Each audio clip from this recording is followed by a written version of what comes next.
ಎಲ್ಲರಿಗೂ ನಮಸ್ಕಾರ. ಗುರುದೀಕ್ಷಾ ಅಕಾಡೆಮಿ ಪ್ರಸ್ತುತಪಡಿಸುವ ದ ಹಿಂದೂ ಕನ್ನಡ ವಿಶ್ಲೇಷಣೆ ಕಾರ್ಯಕ್ರಮಕ್ಕೆ ತಮಗೆಲ್ಲ ಸ್ವಾಗತ.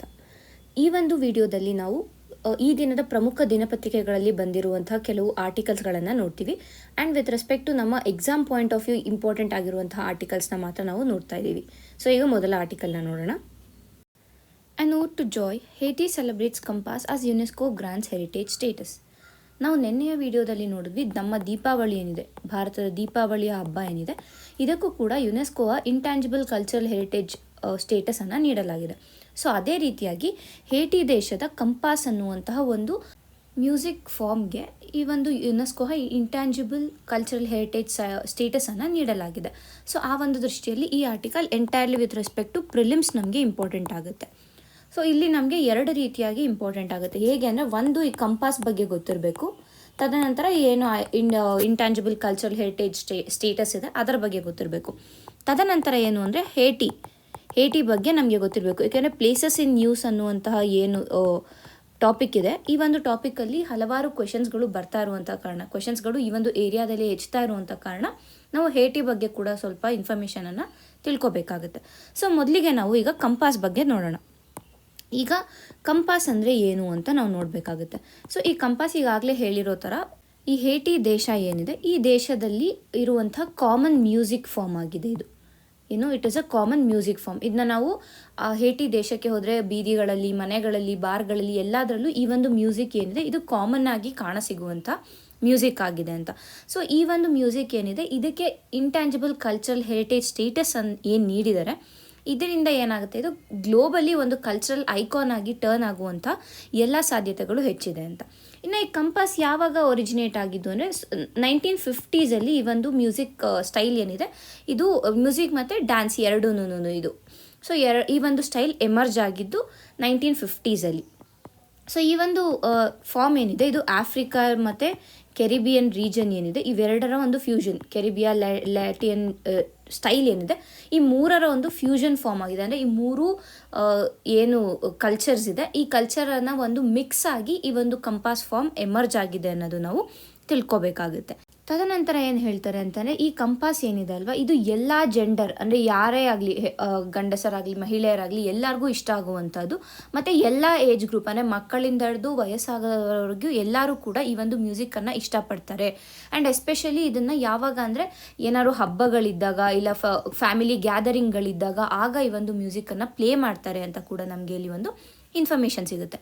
ಇನ್ನು ಇದರಲ್ಲಿ ಬಳಸುವಂತಹ ಇನ್ಸ್ಟ್ರೂಮೆಂಟ್ಸ್ ಯಾವುದು ಅಂತ, ಯಾಕೆಂದರೆ ಇದರ ಕುರಿತ ಇನ್ಸ್ಟ್ರೂಮೆಂಟ್ಸ್ ಯಾವುದು ಅನ್ನೋದು ಕೂಡ ಇಂಪಾರ್ಟೆಂಟ್ ಆಗುತ್ತೆ. ಯಾಕೆಂದರೆ ಹಿಂದಿನ ಪ್ರಶ್ನೆ ಪತ್ರಿಕೆಗಳನ್ನು ನೋಡಿದ್ರೆ ಈ ರೀತಿಯಾದ ಕ್ವೆಶನ್ಸ್ಗಳು ಬಂದಿದೆ. ಅಂದರೆ ಯಾವುದೋ ಒಂದು ಕಲ್ಚರಲ್ ಹೆರಿಟೇಜನ್ನು ಕೊಟ್ಬಿಟ್ಟು ಇಲ್ಲಿ ಯಾವ ಇನ್ಸ್ಟ್ರೂಮೆಂಟ್ಸನ್ನು ಬಳಸಲಾಗುತ್ತೆ ಅನ್ನುವಂಥ ಕ್ವೆಶನ್ಸನ್ನು ಕೂಡ ನಾವು ನೋಡಿರೋ ಕಾರಣ ಇದು ಕೂಡ ನಮಗೆ ಇಲ್ಲಿ ಇಂಪಾರ್ಟೆಂಟ್ ಆಗುತ್ತೆ. ಸೊ ಯಾವ ರೀತಿಯಾದ ಇನ್ಸ್ಟ್ರೂಮೆಂಟ್ಸನ್ನು ಇಲ್ಲಿ ಬಳಸ್ತಾರೆ ಅಂತ ನಾವು ನೋಡಿದ್ರೆ, ಇಲ್ಲಿ ತಬಲ ಒಂದು ಯಾವ ರೀತಿಯ ತಬಲ ಅಂದರೆ ಹೇಟಿ ರೀಜನಲ್ಲೇ ಇರುವಂಥ ಒಂದು ಯುನೀಕ್ ಆಗಿರುವಂಥ ತಬಲ ಇದೆ, ಅದರ ಹೆಸರು ಟ್ಯಾಂಬು ಅಂತ. ಸೊ ಆ ಟ್ಯಾಂಬುವನ್ನು ಬಳಸ್ತಾರೆ, ಇದು ಇಂಪಾರ್ಟೆಂಟ್ ಆಗುತ್ತೆ ಟ್ಯಾಂಬು ಅನ್ನುವಂಥದ್ದು. ತದನಂತರ ಕ್ಯಾಂಗಾ ಅನ್ನುವಂಥ ಒಂದು ಇನ್ಸ್ಟ್ರೂಮೆಂಟನ್ನು ಬಳಸ್ತಾರೆ. ತದನಂತರ ಎಲೆಕ್ಟ್ರಿಕ್ ಗಿಟಾರ್ಗಳೇನಿದೆ ಆ ಗಿಟಾರ್ಗಳನ್ನು ಕೂಡ ಇಲ್ಲಿ ಬಳಸುವಂಥದ್ದನ್ನ ನಾವು ನೋಡ್ಬೋದಾಗುತ್ತೆ. ತದನಂತರ ಇನ್ನೊಂದು, ಈ ಕಂಪಾಸನ್ನು ಅಲ್ಲಿ ಲೋಕಲ್ ಆಗಿ ಏನಂತ ಕರೀತಾರೆ ಅಂತಂದರೆ ಕಾನ್ಪಾ ಅಥವಾ ಕಾಂಪಾ ಅಂತ ಕೂಡ ಕರೀತಾರೆ. ಇದನ್ನು ಹೇಟಿಯನ್ ಆ ಒಂದು ಲ್ಯಾಂಗ್ವೇಜಲ್ಲಿ ಕಾಂಪಾ ಅಥವಾ ಕಾನ್ಪಾ ಅಂತ ಕೂಡ ಇದನ್ನ ಕರೀತಾರೆ. ಮತ್ತು ನೆಕ್ಸ್ಟ್ ಪಾಯಿಂಟ್ ಏನು ಪ್ರಿಲಿಮ್ಸ್ ಪರ್ಸ್ಪೆಕ್ಟಿವಲ್ಲಿ ಅಂದರೆ, ಈಗ ನಾನು ಏನು ಇಂಟ್ಯಾಂಜಿಬಲ್ ಕಲ್ಚರಲ್ ಹೆರಿಟೇಜ್ ಬಗ್ಗೆ ಹೇಳಿದೆ ಇದು ಇಂಪಾರ್ಟೆಂಟ್ ಆಗುತ್ತೆ. ಸೊ ಈಗ ನಾವು ICH ಬಗ್ಗೆ ನೋಡಿದರೆ, ಇಂಟ್ಯಾಂಜಿಬಲ್ ಕಲ್ಚರಲ್ ಹೆರಿಟೇಜ್ ಏನಿದೆ ಇದು 2003 ಸ್ಟಾರ್ಟ್ ಮಾಡಿರುವಂಥದ್ದು. ಯಾರು ಕೊಡ್ತಾರೆ, ಯುನೆಸ್ಕೋ ಈ ಒಂದು ಟ್ಯಾಗನ್ನು ಕೊಡುವಂಥದ್ದು. 2003 ಈ ಒಂದು ಟ್ಯಾಗನ್ನು ಯುನೆಸ್ಕೋ ಕೊಡುತ್ತೆ. ಏನಕ್ಕೆ ಕೊಡುತ್ತೆ ಅಂತ ಅಂದರೆ, ಪ್ರಪಂಚದಾದ್ಯಂತ ಎಲ್ಲೆಲ್ಲಿ ಈ ರೀತಿಯಾದ ಕಲ್ಚರಲ್ ಹೆರಿಟೇಜ್ಗಳಿವೆ ಅವುಗಳನ್ನು ಸಂರಕ್ಷಿಸೋದಕ್ಕೆ, ಅದರ ಒಂದು ಪ್ರಿಸರ್ವೇಷನ್, ಅದರ ಒಂದು ಕನ್ಸರ್ವೇಷನ್ಗಾಗಿ ಈ ಒಂದು ಸ್ಟೇಟಸನ್ನು ಕೊಡುತ್ತೆ. ಏಕೆ ಅಂತಂದರೆ ಈ ಒಂದು ಸ್ಟೇಟಸ್ ಸಿಕ್ಕಿದಾಗ ಯುನೆಸ್ಕೋ ಏನು ಗೈಡ್ಲೈನ್ಸ್ ಕೊಡುತ್ತೆ ಮತ್ತು ಯುನೆಸ್ಕೋ ಫಂಡಿಂಗ್ ಇರ್ಬೋದು ಇದೆಲ್ಲ ಸಿಗುತ್ತೆ. ಸೊ ಹಾಗಾಗಿ ಆ ಒಂದು ಕಲ್ಚರನ್ನು ಸೇಫ್ ಗಾರ್ಡ್ ಮಾಡಬಹುದು, ಮುಂದಿನ ಒಂದು ಪೀಳಿಗೆಗೆ ಆ ಒಂದು ಕಲ್ಚರನ್ನು ನಾವು ಕೊಂಡೊಯ್ಬೋದು ಅನ್ನೋ ಒಂದು ದೃಷ್ಟಿಯಲ್ಲಿ ಈ ಒಂದು ICH ಸ್ಟೇಟಸನ್ನು ಕೊಡುವಂಥದ್ದು. ತದನಂತರ ಭಾರತ ಈ ಒಂದು ಏನು ICH ಇದಿದೆ ಅದಕ್ಕೆ ಸ್ಟೇಟ್ ಪಾರ್ಟಿ ಆಗಿದೆ. ಸೊ ಸ್ಟಾರ್ಟಿಂಗಿಂದಲೂ Bharat is a member for this ICH ಅನ್ನೋದು ಕೂಡ ನಮಗೆ ತಿಳಿದಿರಬೇಕು. ಸೊ ಇನ್ನು ಪ್ರಿಲಿಮ್ಸ್ ಪಾಯಿಂಟ್ ಆಫ್ ವ್ಯೂ ಅಲ್ಲಿ ಯಾವ ರೀತಿಯಾದ ಕ್ವೆಶನ್ಸ್ ಬರ್ಬೋದು ಅಂತ ನಾವು ನೋಡೋಕೆ ಹೋದರೆ, ಮೊದಲನೇದಾಗಿ ಕಾಂಪಸ್ ಯಾವ ದೇಶದ ಒಂದು ಸಂಗೀತ ನೃತ್ಯ ಪರಂಪರೆ ಅಂತ ಡೈರೆಕ್ಟ್ ಒನ್ ವರ್ಡ್ ಕ್ವೆಶನನ್ನು ಕೇಳ್ಬೋದಾಗುತ್ತೆ. ಇಲ್ಲ ಅಂತ ಅಂದರೆ ಈ ಕೆಳಗಿನದಲ್ಲಿ ಯಾವುದು ಯುನೆಸ್ಕೋ ICH ಲಿಸ್ಟಲ್ಲಿ ಇದೆ ಅನ್ನುವಂಥ ಕ್ವೆಶನ್ಸ್ ಕೂಡ ಕೇಳ್ಬೋದಾಗುತ್ತೆ. ಸೊ ಆ ಒಂದು ದೃಷ್ಟಿಯಲ್ಲಿ ನಮಗೆ ಇದು prelims point of view important ಆಯಿತು. ಇನ್ನು ಹೇಟಿ ಬಗ್ಗೆ ನಾವು ತಿಳ್ಕೊಬೇಕಾಗುತ್ತೆ. ಸೊ ಈ ಹೇಟಿ ದೇಶ ಇಲ್ಲಿ ನೋಡಿ, ಇಲ್ಲಿದೆ.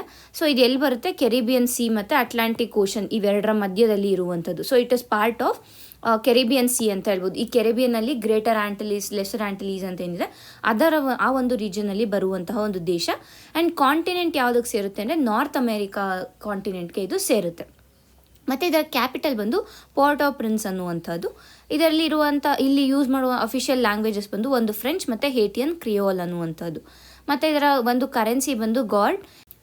1804ಗೂ ಮುಂಚೆ ಇದು ಒಂದು ಫ್ರೆಂಚ್ ಕಾಲನಿ ಆಗಿತ್ತು. ಸೊ ಇದು ಫ್ರೆಂಚ್ ಅವರು ಆಳ್ತಾ ಇದ್ದಂತಹ ಒಂದು ಕಾಲನಿ ಆಗಿತ್ತು 1804 ಮುಂಚೆ. 1804ಅಲ್ಲಿ ಇವರಿಗೆ ಸ್ವಾತಂತ್ರ್ಯ ದೊರಕಿತು. ಸೊ ಇಂಡಿಪೆಂಡೆನ್ಸ್ ಬಂದಿದ್ದು 1804ಅಲ್ಲಿ.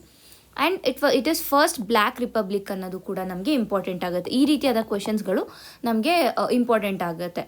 ತದನಂತರ ಏನು ಬೇಕಾಗುತ್ತೆ ನಮಗೆ ಇಲ್ಲಿ ಅಂತಲೇ ಈಗಾಗಲೇ ಹೇಳಿರ್ತಾರೆ ಫಾರ್ಮರ್ ಫ್ರೆಂಚ್ ಕಾಲನಿ ಇದು. ಆಗ ಅದನ್ನ ಸೇಂಟ್ ಡೊಮಿನಿಕ್ ಅಂತ ಕರಿತಾ ಇದ್ರು. ಸೇಂಟ್ ಡೊಮಿನಿಕ್ ಅನ್ನುವಂಥದ್ದು ಇದರ ಪೂರ್ವ ಹೆಸರು ಅನ್ನೋದು ಕೂಡ ನಮಗೆ ಗೊತ್ತಿರಬೇಕಾಗುತ್ತೆ. ಸೊ ಇಷ್ಟು ನಮಗೆ ಈ ಒಂದು ಆರ್ಟಿಕಲ್ನಲ್ಲಿ ಸಿಗ್ತಾರೋ ಇನ್ಫಾರ್ಮೇಷನ್. ಸೊ ಇದು ತುಂಬಾ ಇಂಪಾರ್ಟೆಂಟ್ ಆಗುತ್ತೆ. ನೀವು ಈ ಕಂಪಾಸ್ ಬಗ್ಗೆ ಫುಲ್ ಡೀಟೇಲ್ಸ್ ಗೊತ್ತಿರಬೇಕು, ICH ಬಗ್ಗೆ ಗೊತ್ತಿರಬೇಕು, ಮತ್ತು ಹೇಟಿ ಯಾಕೆ ನ್ಯೂಸಲ್ಲಿದೆ ಅಂತ ಕೇಳಿದ್ರೆ ಬಿಕಾಸ್ ಆಫ್ ದಿಸ್ ಕಂಪಾಸ್ ಅನ್ನುವಂಥದ್ದು. ಸೊ ಇಷ್ಟು ಈ ಒಂದು ಆರ್ಟಿಕಲ್. ಮುಂದಿನ ಆರ್ಟಿಕಲ್ ನೋಡೋಣ. Playing to the gallery, Karnataka's hate crimes bill is a threat to free speech. ನಾವು ಈ ಹಿಂದಿನ ವಿಡಿಯೋಗಳಲ್ಲಿ ನೋಡಿದ್ವಿ, ಕರ್ನಾಟಕ ಏನು ತನ್ನ ಈ ಒಂದು ವಿಂಟರ್ ಸೆಷನ್ ನಡೀತಾ ಇದೆ, ಆ ವಿಂಟರ್ ಸೆಷನಲ್ಲಿ Karnataka hate speech and hate crimes ಬಿಲ್ಲನ್ನು ಏನಂತೀವಿ ಇಂಟ್ರೊಡ್ಯೂಸ್ ಮಾಡ್ತೀವಿ ಅಂತ. ಸೊ ಅದರ ಪ್ರಾವಿಷನ್ಸ್ ಏನಿದೆ ಅಂತ ಕೂಡ ನಾವು ಹಿಂದಿನ ಆರ್ಟಿಕಲ್ಗಳಲ್ಲಿ ನೋಡಿದ್ದೀವಿ, ಹಿಂದಿನ ವಿಡಿಯೋಗಳಲ್ಲಿ ನೋಡಿದ್ದೀವಿ.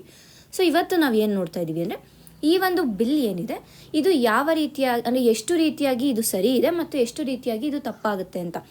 ಕೆಲವರು ಏನು ಹೇಳ್ತಾ ಇದ್ದಾರೆ ಅಂತಂದರೆ, ಏನು ಹೇಟ್ ಕ್ರೈಮ್ ಅಂತ ಸಪೋರ್ಟ್ ಮಾಡೋರು ಅಂತಂದರೆ ಹೇಟ್ ಕ್ರೈಮ್ ನಡಿಬಾರ್ದು ಅನ್ನುವಂಥದ್ದು, ಈ ದ್ವೇಷ ಭಾಷಣ ಅಥವಾ ದ್ವೇಷ ಭಾಷಣದ ಕುರಿತಾದ ಇನ್ಸಿಡೆಂಟ್ಸ್ಗಳು ಏನಿರ್ತವೆ ಇವು ನಡಿಬಾರ್ದು ಅಂತ ಇರೋರು as this is a good ಏನಂತೀವಿ ಸ್ಟೆಪ್ ಅಂತ ಹೇಳ್ತಾ ಇದ್ದಾರೆ. But at the same time critics ಏನು ಹೇಳ್ತಾ ಇದ್ದಾರೆ ಅಂತಂದರೆ, ಇದು ನಮ್ಮ ಫಂಡಮೆಂಟಲ್ ರೈಟ್ಸ್ ಏನಿದೆ, ನಮ್ಮ ಫಂಡಮೆಂಟಲ್ ರೈಟ್ಸ್ ಆರ್ಟಿಕಲ್ 19ನಲ್ಲಿ ಬರುವಂತಹ ಫ್ರೀಡಮ್ ಟು ಸ್ಪೀಚ್ ಏನಿದೆ, ಈ ಫ್ರೀಡಮ್ ಅಥವಾ ಫ್ರೀ ಸ್ಪೀಚ್ ಏನಿದೆ ಇದಕ್ಕೆ ಧಕ್ಕೆ ಆಗುತ್ತೆ. ಈ ಒಂದು ಬಿಲ್ ಏನಾದರೂ ಪಾಸ್ ಆದರೆ ಇದಕ್ಕೆ ಫ್ರೀಡಮ್ ಆಫ್ ಸ್ಪೀಚ್ಗೆ ಧಕ್ಕೆ ಆಗುತ್ತೆ ಅಂತ ಇಲ್ಲಿ ಹೇಳ್ತಾ ಇದ್ದಾರೆ.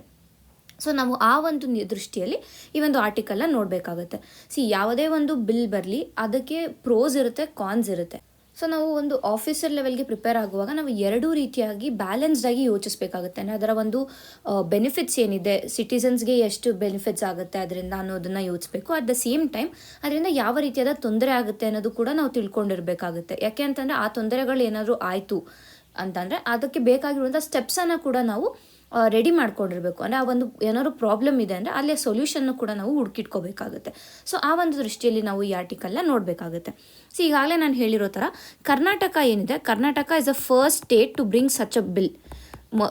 ಭಾರತದಲ್ಲೇ ಇದು ಮೊದಲ ಒಂದು ರಾಜ್ಯ ಆಗಿದೆ ಈ ರೀತಿಯಾದ ಒಂದು ದ್ವೇಷ ಭಾಷಣವನ್ನು ತಡೆಯೋದಕ್ಕೆ ಬಿಲ್ಲನ್ನು ತರ್ತಾ ಇರುವಂಥದ್ದು. ಸೊ ಈ ಒಂದು ಬಿಲ್ ಏನಿದೆ ಇದರ ಪ್ರಾವಿಷನ್ಸ್ನ ಮೊದಲು ನೋಡೋಣ. ಈಗಾಗಲೇ ನಾನು ಹೇಳಿರೋ ಥರ ಇದರಲ್ಲಿ ಏನು ಮಾಡ್ತಾರೆ ಅಂದರೆ, ಇಟ್ ಡಿಫೈನ್ಸ್ ಹೇಟ್ ಸ್ಪೀಚ್. ದ್ವೇಷ ಭಾಷಣ ಅಂದರೆ ಏನು ಅಂತ ಇದು ಡಿಫೈನ್ ಮಾಡುತ್ತೆ. ಸೊ ಇದ್ರ ಪ್ರಕಾರ ಏನು ಅಂತಂದರೆ, ಎನಿ ಎಕ್ಸ್ಪ್ರೆಷನ್ ಅಂತಂದರೆ ಮಾತಲ್ಲಿರ್ಬೋದು, ರಿಟರ್ನಲ್ಲಿರ್ಬೋದು, ಇಲ್ಲ ವಿಜುವಲ್ ಇರ್ಬೋದು, ಇಲ್ಲ ಎಲೆಕ್ಟ್ರಾನಿಕ್ ಮೀಡಿಯಾಗಳಲ್ಲಿರ್ಬೋದು. ಇದು ಯಾವುದ್ರಲ್ಲಾದ್ರೂ ಒಂದು ವ್ಯೂವನ್ನು ಪಬ್ಲಿಕ್ ಮಾಡ್ತಾರೆ. ಸೊ ಆ ಒಂದು ಪಬ್ಲಿಕ್ ವ್ಯೂ ಇಂದ ಏನಾಗುತ್ತೆ ಅಂದರೆ ಅಮಾಂಗ್ ಕಮ್ಯುನಿಟೀಸ್ ಇರ್ಬೋದು, ಇಲ್ಲ ಒಂದು ಡಿಸ್ಹಾರ್ಮನಿ, ಹೇಟ್ರೆಡ್, ವಿಲ್ ಇವೆಲ್ಲ ಸ್ಟಾರ್ಟ್ ಆಗ್ತಾ ಇದೆ ಸೊಸೈಟಿಯಲ್ಲಿ ಅಂತಾರೆ. ಅದನ್ನು ಹೇಟ್ ಸ್ಪೀಚ್ ಅಂತ ಕನ್ಸಿಡರ್ ಮಾಡ್ತೀವಿ ಅಂತ ಇಲ್ಲಿ ಡಿಫೈನ್ ಮಾಡಿದ್ದಾರೆ. ಒಂದು ತದನಂತರ ಏನು ಅಂತಂದರೆ, ಇದು ಕೇವಲ ಸ್ಪೀಚ್ ಮಾತ್ರ ಅಲ್ಲ, ಯಾವುದೇ ರೀತಿಯಾದ ಅಂದರೆ ಹೇಟ್ ಕ್ರೈಮಲ್ಲಿ ಎಲ್ಲ ರೀತಿಯಾದ ಒಂದು ಕ್ಯಾಟಗರಿಯನ್ನು ಕವರ್ ಮಾಡ್ತಾ ಇದೆ. ಅಂದರೆ ಪಬ್ಲಿಕೇಶನ್ ಇರ್ಬೋದು, ಪೇಪರಲ್ಲಿ ಇಲ್ಲ ಆರ್ಟಿಕಲ್ಸ್ ಆಗಿ ಪಬ್ಲಿಷ್ ಮಾಡೋದಿರ್ಬೋದು, ಇಲ್ಲ ಪ್ಯಾಂಫ್ಲೆಟ್ಸ್ ಆಗಿ ಪಬ್ಲಿಷ್ ಮಾಡೋದಿರ್ಬೋದು, ಇಲ್ಲ ಅಂತಂದರೆ ಪ್ರಾಪಗ್ಯಾಂಡಾ ರೀತಿಯಲ್ಲಿ ಇದು ಮಾಡೋದು, ಈ ರೀತಿಯಲ್ಲಿ ಎಲ್ಲದನ್ನು ಏನು ಮಾಡಿದೆ ಅಂಡರ್ ಹೇಟ್ ಸ್ಪೀಚ್ ಅಂತ ತಂದುಬಿಟ್ಟಿದೆ. So that is like blanket ban ಆಗೋಗುತ್ತೆ. ನಂತರ ಏನು ಅಂತಂದರೆ, ಈ ಒಂದು ಏನು ಹೇಟ್ ಸ್ಪೀಚ್ನ ಒಂದು ಕ್ರೈಮ್ ಏನಿದೆ ಇದು ಕಾಗ್ನಿಸಬಲ್ ಪ್ಲಸ್ ನಾನ್ ಬೇಲಬಲ್ ಅಂತ ಹೇಳ್ತಾ ಇದೆ. ಈ ಒಂದು ಪ್ರಾವಿಷನ್ ಏನು ಕಾಗ್ನಿಸಬಲ್ ಮತ್ತು ನಾನ್ ಬೇಲಬಲ್. ಅದರ ಜೊತೆಗೆ ಏನು ಇಂಪ್ರಿಸನ್ಮೆಂಟ್ ಟೈಮ್ ಪೀರಿಯಡ್ ಏನಿದೆ 1 to 7 years ಆಫ್ ಜೈಲ್ ಇರುತ್ತೆ. ಆದಮೇಲೆ 50,000 ರುಪೀಸ್. ಇದು ಯಾವಾಗ ಫಸ್ಟ್ ಅಫೆನ್ಸ್ ಆದರೆ. ಅದೇ ಸೆಕೆಂಡ್ ಟೈಮ್ ಅದೇ ಅಫೆನ್ಸ್ ಮಾಡಿದ್ರೆ 10 years ಜೈಲ್ ಟರ್ಮು ಮತ್ತು 1 lakh for repeated offenders. First time ಆದರೆ 1 to 7 years ಜೈಲ್ ಇರುತ್ತೆ, 50,000 ಫೈನ್ ಕಟ್ಟಬೇಕು ಅದ್ರ ಜೊತೆಗೆ. ಇದು ಫಸ್ಟ್ ಟೈಮ್ ಆದರೆ. ಬಟ್ ಸ್ಟಿಲ್ ಮತ್ತೆ ರಿಪೀಟ್ ಮಾಡ್ತಾನೆ ಇದ್ದಾರೆ, 2 ರಿಂದ 10 ವರ್ಷ ಜೈಲ್ ಟರ್ಮು ಜೊತೆಗೆ 1 ಲಕ್ಷದಷ್ಟು ಫೈನನ್ನು ಕೊಡಬೇಕಾಗುತ್ತೆ ಅನ್ನೋದು ನಾವು ಇಲ್ಲಿ ಈ ಒಂದು ಬಿಲ್ಲಲ್ಲಿರುವಂಥ ಫೀಚರ್ ಆಗಿದೆ. ನಂತರ ಇಲ್ಲಿ ಬರುವಂಥ ಮುಖ್ಯ ಫೀಚರ್ ಏನು ಅಂದರೆ ಕಲೆಕ್ಟಿವ್ ಅಥವಾ ಆರ್ಗನೈಸೇಷನಲ್ ಲಯಬಿಲಿಟಿ ಅನ್ನುವಂಥದ್ದು. ಕಲೆಕ್ಟಿವ್ ಲಯಬಿಲಿಟಿ ಅಂತ ಏನು ಕಲೆಕ್ಟಿವ್ ಲಯಬಿಲಿಟಿ ಅಂತಂದರೆ, ಈಗ ನಾನು ಒಂದು ಆರ್ಗನೈಸೇಷನಲ್ಲಿ ಕೆಲಸ ಮಾಡ್ತಾ ಇದ್ದೀನಿ, ನಾನು ಏನೋ ಒಂದು ಈ ರೀತಿಯಾದ ಹೇಟ್ ಕ್ರೈಮನ್ನು ಪಬ್ಲಿಷ್ ಮಾಡ್ತಾ ಇದ್ದೀನಿ ಅಂತಂದರೆ, ನನ್ನ ಒಂದು ಹೇಟ್ ಕ್ರೈಮ್ಗೆ ನಾನು ಯಾವ ಆರ್ಗನೈಸೇಷನಲ್ಲಿ ಕೆಲಸ ಮಾಡ್ತಾ ಇರ್ತೀನಿ ಆ ಆರ್ಗನೈಸೇಷನ್ ಕೂಡ ರೆಸ್ಪಾನ್ಸಿಬಲ್ ಆಗುತ್ತೆ. So that is called as collective liability. ಅಂದರೆ ಕೇವಲ ಇಂಡಿವಿಜುವಲ್ ಮಾತ್ರ ಅಲ್ಲ, ಆ ಎಂಟೈರ್ ಆರ್ಗನೈಸೇಷನ್ ಏನಿರುತ್ತೆ ಆರ್ಗನೈಸೇಷನ್ ಫುಲ್ಲೂ ರೆಸ್ಪಾನ್ಸಿಬಲ್ ಆಗುತ್ತೆ ಅನ್ನುವಂಥದ್ದು. ನಂತರ ಏನು ಅಂತಂದರೆ, ಈ ಒಂದು ಬಿಲ್ ಮುಖಾಂತರ ಸ್ಟೇಟ್ ಗವರ್ನಮೆಂಟ್ಗೆ ಒಂದು ಪವರನ್ನು ಕೊಡ್ತಾ ಇದೆ. ಏನು ಪವರ್ ಅಂತಂದರೆ, ಇದು ಈ ಒಂದು ಸೋಷಿಯಲ್ ಮೀಡಿಯಾಗಳಲ್ಲಿ ಅಥವಾ ಆನ್ಲೈನಲ್ಲಿ ಯಾವುದೇ ರೀತಿಯಾದ ಹೇಟ್ ಕಂಟೆಂಟ್ ಇದೆ ಅಂತಂದರೆ ಅದನ್ನು ಬ್ಲಾಕ್ ಮಾಡ್ಬೋದು, ಇಲ್ಲ ಕಂಪ್ಲೀಟಾಗಿ ರಿಮೂವ್ ಮಾಡ್ಬೋದು. ಸೊ ಆ ರೀತಿಯಾದ ಒಂದು ಪವರನ್ನು ಇಲ್ಲಿ ರಾಜ್ಯ ಸರ್ಕಾರಕ್ಕೆ ನೀಡ್ತಾ ಇದ್ದಾರೆ. ಸೊ ಇದಿಷ್ಟು ಇದರ ಪ್ರಾವಿಷನ್ಸ್ ಆಯಿತು. ಈಗ ನಾವು ಇದರಲ್ಲಿ ಇರುವಂಥ ಚಾಲೆಂಜಸ್ ಏನು ಅಥವಾ ಒಂದು ಕನ್ಸರ್ನ್ಸ್ ಏನು ಅಂತ ನಾವು ನೋಡಬೇಕಾಗುತ್ತೆ. This becomes important. ಯಾಕೆಂದರೆ ನಾನು ಈಗಾಗಲೇ ಹೇಳಿರೋ ಥರ ಒಂದು ಅಧಿಕಾರಿ ಆಗ್ತಾ ಇದ್ದೀವಿ ಅಂತಂದರೆ ನಾವು ಯಾವುದೇ ಒಂದು ವಿಷಯವನ್ನಾಗಲಿ ಬ್ಯಾಲೆನ್ಸ್ಡ್ ಅಪ್ರೋಚಲ್ಲಿ ನೋಡಬೇಕು. ಅಂದರೆ ಅದಕ್ಕೆ ಕಂಪ್ಲೀಟಾಗಿ ಸಪೋರ್ಟ್ ಮಾಡೋದು ಅಲ್ಲ, ಕಂಪ್ಲೀಟಾಗಿ ಅದನ್ನ ನೆಗ್ಲೆಕ್ಟ್ ಮಾಡೋದು ಅಲ್ಲ, ಎರಡೂ ನಾವು ಬ್ಯಾಲೆನ್ಸ್ ಆಗಿ ನೋಡಬೇಕಾಗುತ್ತೆ. ಸೊ ಆ ಒಂದು ರೀತಿಯಲ್ಲಿ ನೋಡಿದಾಗ ಈ ಒಂದು ಬಿಲ್ನಲ್ಲಿ ಇರುವಂಥ ಕನ್ಸರ್ನ್ಸ್ ಏನು ಅಂತ ನಾವು ನೋಡಬೇಕಾಗತ್ತೆ. ಸೊ ಮೊದಲಿಗೆ ಏನು ಅಂತಂದರೆ, ನಾನು ಇಲ್ಲಿ ಹೇಳಿದೆ ಹೇಟ್ ಸ್ಪೀಚ್ನ ಡೆಫಿನಿಷನ್ ಬಗ್ಗೆ ಮಾತಾಡಿದ್ವಿ ಅಲ್ವಾ. ಸೊ ಈ ಹೇಟ್ ಸ್ಪೀಚಲ್ಲಿ ಡೆಫಿನಿಷನ್ ಏನು ಹೇಳಿತ್ತು ಅಂತಂದರೆ ಬ್ರಾಡ್ ಟರ್ಮ್ಸನ್ನು ಯೂಸ್ ಮಾಡಿದ್ದಾರೆ. ಫಾರ್ ಎಕ್ಸಾಂಪಲ್ ಇಲ್ಲೇನು ಡಿಸ್ಹಾರ್ಮನಿ ಇರ್ಬೋದು, ಎನಿಮಿಟಿ ಇರ್ಬೋದು, ಹೇಟ್ರೆಡ್, ವಿಲ್ ಅಂತ ಈ ರೀತಿಯಾದ ಬ್ರಾಡ್ ಟರ್ಮ್ಸನ್ನು ಯೂಸ್ ಮಾಡಿದ್ದಾರೆ. ಸೊ ಈ ಒಂದು ಟರ್ಮ್ಸ್ ಏನಿದೆ ಇದರ ಡೆಫಿನಿಷನ್ನು like it depends on the circumstances. ಒಂದು ಸರ್ಕಮ್ಸ್ಟಾನ್ಸಲ್ಲಿ ಈ ಒಂದು ಡೆಫಿನಿಷನ್ ಅದರ ಒಂದು ಡೆಫಿನಿಷನ್ನು ನ್ಯಾರೋ ಆಗಿದ್ದರೆ, ಇನ್ನೊಂದು ಸರ್ಕಮ್ಸ್ಟಾನ್ಸಲ್ಲಿ ಇಟ್ ಕವರ್ಸ್ ಬ್ರಾಡ್ ಆಗಿರುತ್ತೆ. ಸೊ ಅಂದರೆ ಇಟ್ ಈಸ್ ವೇಗ್ ಮತ್ತು ಸಬ್ಜೆಕ್ಟಿವ್. ಆ ಡೆಫಿನಿಷನ್ಸ್ ಇದೆ, ಈಗ ಡಿಸಾರ್ಮನಿ, ಎನ್ಮಿಟಿ, ಹೇಟ್ರೆಡ್, ವಿಲ್ ಇದರ ಇದನ್ನೆಲ್ಲ ನಾವು ನೋಡಿದಾಗ ಅದು ಒಂದು ಸಬ್ಜೆಕ್ಟಿವ್ ಟರ್ಮ್ಸ್ ಆಗುತ್ತೆ. ಸೊ ಈ ರೀತಿಯ ಸಬ್ಜೆಕ್ಟಿವ್ ಟರ್ಮ್ಸ್ ಇದ್ದಾಗ ಏನಾಗುತ್ತೆ, ಅದೆಲ್ಲನೂ it leaves it to the discretion of the officers. ಅಂದರೆ ಈಗ ಒಂದು ಆಫೀಸರು ಇವಾಗ ಒಂದು ಸ್ಪೀಚ್ ಇದೆ, ಆ ಸ್ಪೀಚನ್ನ ಯಾರೋ ಆಫೀಸರು ಒಂದು ಆಫೀಸರ್ ಯಾವ ರೀತಿಯಾಗಿ ನೋಡ್ಬೋದು ಅಂದರೆ it is promoting disharmony, hatred ಅಂತ ನೋಡಿದ್ರೆ, ಇನ್ನೊಬ್ಬರಿಗೆ ಅದು ಇಲ್ಲ ಅಷ್ಟಾಗಿ ಅದು ಅನಿಸ್ತಾ ಇಲ್ಲ ಅನಿಸ್ಬೋದು. ಸೊ ಆಗೇನಾಗುತ್ತೆ, ಇಟ್ ಬಿಕಮ್ಸ್ ವೇಗ್. ಒಂದು ಕಡೆ ವೇಗು, ಮತ್ತೊಂದು ಕಡೆ ಏನು it is subjective. So it depends on the ಇಂಡಿವಿಜುವಲ್ನ ಒಂದು ಮೈಂಡ್ ಸೆಟ್ ಇರ್ಬೋದು, ಇಂಡಿವಿಜುವಲ್ನ ಒಂದು ಥಾಟ್ ಪ್ರಾಸೆಸ್ ಏನಿರುತ್ತೆ ಅದ್ರ ಮೇಲೆ ಡಿಪೆಂಡ್ ಆಗುತ್ತೆ. So that is a concern. ಯಾಕೆಂದರೆ ಆವಾಗ ನಾವು ಪ್ರಾಪರಾಗಿ ಹೇಳೋಕ್ಕಾಗಲ್ಲ, ಇವಾಗ ಇದೇ ಹೇಟ್ ಸ್ಪೀಚ್ ಅಲ್ಲ ಅಂತ ನಾವು ಡಿಫ್ರೆನ್ಷಿಯೇಟ್ ಮಾಡೋಕ್ಕಾಗೋದಿಲ್ಲ ಅನ್ನೋದು ಮೊದಲ ಕನ್ಸರ್ನ್. ಎರಡನೇದು ಏನು ಅಂತಂದರೆ, ಈಗ ನಾವು ಪ್ರಪಂಚದಾದ್ಯಂತ ನೋಡಿದಾಗ ಏನಾಗುತ್ತೆ ಅಂತಂದರೆ, ಯಾವಾಗ ಗವರ್ನಮೆಂಟ್, ಸ್ಟೇಟ್ ಗವರ್ನಮೆಂಟ್ ಇರ್ಬೋದು, ನ್ಯಾಷನಲ್ ಗವರ್ನಮೆಂಟ್ ಇರ್ಬೋದು, ಗವರ್ನಮೆಂಟಿಗೆ ನಾವು ಸ್ಪೀಚನ್ನು ಡಿಫೈನ್ ಮಾಡೋದಕ್ಕೆ ಬಿಟ್ಟಾಗ they can misuse it. So ಇಲ್ಲಿ ಮಿಸ್ಯೂಸ್ ಆಗುವಂತಹ ಚಾನ್ಸಸ್ಗಳು ಹೆಚ್ಚಿದೆ ಅನ್ನುವಂಥದ್ದು. ಯಾಕೆ ಅಂತಂದರೆ ಎಂಥವ್ರ ಮೇಲೆ ಮಿಸ್ಯೂಸ್ ಆಗ್ಬೋದು, ಮೈನಾರಿಟೀಸ್ ಮೇಲೆ, ಜರ್ನಲಿಸ್ಟ್ಸ್ ಮೇಲೆ, ಇಲ್ಲ ಅಪೋಸಿಷನ್ನವ್ರ ಮೇಲೆ. ಈ ರೀತಿಯಾಗಿ ಗೌರ್ಮೆಂಟ್ ಏನು ಮಾಡ್ಬೋದು, ತನಗೆ ಬೇಡದೇ ಇರುವಂಥ ಸ್ಪೀಚನ್ನು ನಿಲ್ಲಿಸೋದಕ್ಕೆ ಈ ಮಿಸ್ಯೂಸ್ ಮಾಡ್ಕೋಬೋದು ಅನ್ನುವಂಥದ್ದು ಎರಡನೇ ಕನ್ಸರ್ನ್ ಆಗುತ್ತೆ. ಮತ್ತು ಮೂರನೇದಾಗಿ ಏನು ಅಂತಂದರೆ, ಸೊ ಈ ರೀತಿಯಾಗಿ ಒಂದು ಪ್ರೆಸಿಡೆಂಟನ್ನು ನಾವು ಸೆಟ್ ಮಾಡಿದಾಗ ಏನಾಗುತ್ತೆ ಅಂತಾರೆ, ಬೇರೆ ರಾಜ್ಯಗಳು ಇದನ್ನೇ ಜಸ್ಟ್ ಕಾಪಿ ಪೇಸ್ಟ್ ಮಾಡಿ ಅದನ್ನು ಜಾರಿಗೆ ತರ್ಬೋದು. ಬಟ್ ಪ್ರಾಬ್ಲಮ್ ಏನಾಗುತ್ತೆ, this impacts whole our democratic ಇಶ್ಯೂವನ್ನು ಇಲ್ಲಿ ಇಂಪ್ಯಾಕ್ಟ್ ಮಾಡುತ್ತೆ ಅಂತಲೇ ಹೇಳ್ಬೋದು. ಅಂದರೆ ಇವಾಗ ಈ ಪ್ರಾವಿಷನ್ಸ್ ಏನಿದೆ, ಬೇರೆ ರಾಜ್ಯಗಳು ಇದನ್ನೇ ಕಾಪಿ ಪೇಸ್ಟ್ ಮಾಡಿದ್ರೆ ಈಗ ಇಲ್ಲಿರೋ ಪ್ರಾಬ್ಲಮ್ಸೇ ಎಲ್ಲ ರಾಜ್ಯಗಳಲ್ಲೂ ಆಗಕ್ಕೆ ಸ್ಟಾರ್ಟ್ ಆಗುತ್ತೆ. ಸೊ ಅದರಿಂದ ಏನಾಗುತ್ತೆ, ಓವರ್ ಆಲ್ ಡೆಮೋಕ್ರಸಿ, ನಮ್ಮ ಒಂದು ಭಾರತದ ಡೆಮೋಕ್ರಸಿ ಏನಿದೆ ಇದಕ್ಕೆ ಇಲ್ಲಿ ಕುತ್ತು ಬರುತ್ತೆ ಅನ್ನೋದನ್ನು ನಾವು ಅರ್ಥ ಮಾಡ್ಕೋಬೇಕಾಗುತ್ತೆ. ಮತ್ತು ಈ ಆರ್ಟಿಕಲಲ್ಲಿ ಏನು ಹೇಳ್ತಾ ಇದ್ದಾರೆ ಅಂತಂದರೆ, ಈಗ ಒಂದು ಸ್ಪೀಚನ್ನು ನಾವು ಅದು ಹೇಟ್ ಸ್ಪೀಚ್ ಅಂತ ಯಾವ ರೀತಿಯಾಗಿ ನಾವು ಡಿಸ್ಟಿಂಗ್ವಿಷ್ ಮಾಡೋಕ್ಕಾಗುತ್ತೆ, ಯಾವ ರೀತಿಯಾಗಿ ಅದು ಡಿಫ್ರೆನ್ಷಿಯೇಟ್ ಮಾಡೋಕ್ಕಾಗುತ್ತೆ. ಇಲ್ಲ ಇದು it is an offensive speech, ಇಲ್ಲ ಇದು ಇಲ್ಲೀಗಲ್ ಸ್ಪೀಚ್ ಅಂತ ನಾವು ಡಿಫ್ರೆನ್ಷಿಯೇಟ್ ಮಾಡೋದು it is tricky. And it is subjective, it depends on on individual ಮೇಲೆ ಡಿಪೆಂಡ್ ಆಗುತ್ತೆ ಅದು. So that is another problem. ಮತ್ತು ಇನ್ನು ನಮ್ಮ constitutional article 19 class 1 class A ಏನಿದೆ, ಫ್ರೀಡಮ್ ಆಫ್ ಸ್ಪೀಚ್ ಏನಿದೆ, ಇಲ್ಲಿ ಕೆಲವು ರೀಸನಬಲ್ ರೆಸ್ಟ್ರಿಕ್ಷನ್ಸನ್ನು ಇದು ಕೊಡುತ್ತೆ. ಇದು ನಮಗೆ ಗೊತ್ತಿದೆ. ಅಂದರೆ ಏನು ಪಬ್ಲಿಕ್ ಆರ್ಡರ್ ಇರ್ಬೋದು, ಡಿಸೆನ್ಸಿ, ಮೊರಾಲಿಟಿ, ನ್ಯಾಷನಲ್ ಸೆಕ್ಯೂರಿಟಿ, ಇದೆಲ್ಲ ಯಾವುದಕ್ಕೂ ಇಶ್ಯೂ ಆಗದೆ ಇರೋ ಹಾಗೆ ರೀಸನಬಲ್ ರೆಸ್ಟ್ರಿಕ್ಷನ್ಸನ್ನು ನೀಡಿದೆ. ಇದರ ಜೊತೆಗೆ ಸುಪ್ರೀಂ ಕೋರ್ಟ್ ಕೆಲವೊಂದು ಮಾರ್ಗಸೂಚಿಯನ್ನು ನೀಡಿದೆ. ಅದೇನು ಹೇಳಿದೆ ಸುಪ್ರೀಂ ಕೋರ್ಟ್ ಅಂದರೆ, ಈ ರೀತಿಯಾದ ರೆಸ್ಟ್ರಿಕ್ಷನ್ಸ್ ಏನಿದೆ, ಈ ರೀಸನಬಲ್ ರೆಸ್ಟ್ರಿಕ್ಷನ್ಸ್ ಏನಿದೆ, ಇದನ್ನು ನ್ಯಾರೋಲಿ ಟೇಲರ್ ಮಾಡಬೇಕು and it should be directly link to incitement of violence ಅಂತ. ಈ ಒಂದು ರೆಸ್ಟ್ರಿಕ್ಷನ್ಸು ಎಸ್ ಫೈನ್. ಆ್ಯಂಡ್ ಇವಾಗ ಹೇಟ್ ಸ್ಪೀಚ್ ಏನಿದೆ ಅದು ಡೈರೆಕ್ಟಾಗಿ ವೈಲೆನ್ಸ್ಗೆ ಕಾರಣ ಆಗಿರಬೇಕು. ಅಲ್ಲಿ ಅಂದರೆ ಯಾವುದೋ ಒಂದು ಗಲಭೆಯಲ್ಲಿ ಆಗಿರಬೇಕು. ಇದು ಬರೀ ಒಂದು ಸೆಂಟಿಮೆಂಟನ್ನು ಹರ್ಟ್ ಮಾಡಿದೆ ಅಂತ ಕಾರಣಕ್ಕೆ ಅದನ್ನ ನಾವು ಹೇಟ್ ಸ್ಪೀಚ್ ಅಂತ ತೊಗೊಳಕ್ಕಾಗಲ್ಲ. ಆ್ಯಂಡ್ ಆಲ್ಸೋ ಅದನ್ನ ರೀಸನಬಲ್ ರೆಸ್ಟ್ರಿಕ್ಷನ್ಸ್ ಅಡಿಯಲ್ಲಿ ತೊಗೊಳೋದಕ್ಕೆ ಆಗೋದಿಲ್ಲ ಅಂತ ಸುಪ್ರೀಂ ಕೋರ್ಟ್ ಕೂಡ ಹೇಳಿದೆ. ಸೊ ಈಗ ಕ್ರಿಟಿಕ್ಸ್ ಏನು ಹೇಳ್ತಾ ಇದ್ದಾರೆ ಅಂದರೆ, ಇದನ್ನೆಲ್ಲ ಕನ್ಸಿಡರ್ ಮಾಡ್ಕೋಬೇಕು. ಕರ್ನಾಟಕದ ಹೇಟ್ ಸ್ಪೀಚ್ ಬಿಲ್ ಏನಿದೆ, ಈ ಒಂದು ಏನು ನಮ್ಮ ಒಂದು ಆರ್ಟಿಕಲ್ 19ನಲ್ಲಿರೋ ರೀಸನಬಲ್ ರೆಸ್ಟ್ರಿಕ್ಷನ್ಸ್ ಜೊತೆಗೆ ಸುಪ್ರೀಂ ಕೋರ್ಟ್ ನೀಡುವಂಥ ಗೈಡ್ಲೈನ್ಸ್ ಏನಿದೆ, ಇದನ್ನು ಎರಡನ್ನೂ ಏನಂತೀವಿ ಕನ್ಸಿಡರ್ ಮಾಡಿಕೊಂಡು ತದನಂತರ ಬಿಲ್ಲನ್ನು ಸ್ವಲ್ಪ ಚೇಂಜ್ ಮಾಡಬೇಕು, ಸ್ವಲ್ಪ ಟ್ವೀಕ್ ಮಾಡಬೇಕು ಅಂತ ಇಲ್ಲಿ ಹೇಳ್ತಾ ಇದ್ದಾರೆ.